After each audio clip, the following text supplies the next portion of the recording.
नमस्कार. एरियात वेटमध्ये आपलं स्वागत आहे. मित्रांनो, आजची जी निफ्टीची जी क्लोजिंग आहे ती 26,100च्या प्लस झालेली आहे. ओके. जर पाहिलं असेल तर बऱ्याच दिवसापासून जे मार्केट आहे ते 26,000 प्लस तुम्हाला ओपन किंवा 26,000च्या वरती ट्रेड होताना दिसत आहे. तर फ्लॅट टू पॉझिटिव्ह किंवा निगेटिव्ह ओपनिंग होऊन मार्केट एक साइडवेज झोनमध्ये ट्रेड करत असताना तुम्हाला काही दिवसापासून दिसत असेल. तर आता जर तुम्ही पाहिलं असेल तर जानेवारीचा हा फर्स्ट वीक चालू आहे. जे आपल्या कंपन्यांचे रिझल्ट येण्यास सुरुवात झालेली आहे. काल जर तुम्ही पाहिलं असेल तर ट्रेंड ह्या कंपनीचा रिझल्ट खूप चांगला आला. ट्रेंडचा रिझल्ट चांगला आलेला असताना देखील स्टॉक जर तुम्ही पाहिला असेल तर 6-7% काल फॉल झालेला होता. आज फ्लॅट टू निगेटिव्ह आहे.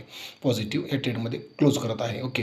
तर काही कंपनी ओरिएंटेडसुद्धा न्यूज चालू आहेत. ITचे आताच रिझल्ट येण्यास चालू होईल नेक्स्ट वीकपासून. ओके. तर सगळ्यात महत्त्वाची आज जी इम्पॉर्टंट अनाउन्समेंट आहे तुमच्यासाठी ती IPO संदर्भात आहे.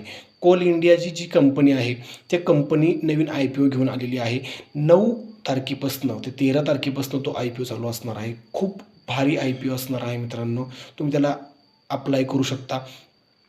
1,000 करोडचा फक्त IPO आहे. बट 1,000 करोडमध्ये जर तुम्ही पाहिलं असेल तर GMP जर तुम्ही आता पाहिला तर 50 ते 70%चं GMP आत्ता नाव कंडिशन चालू आहे.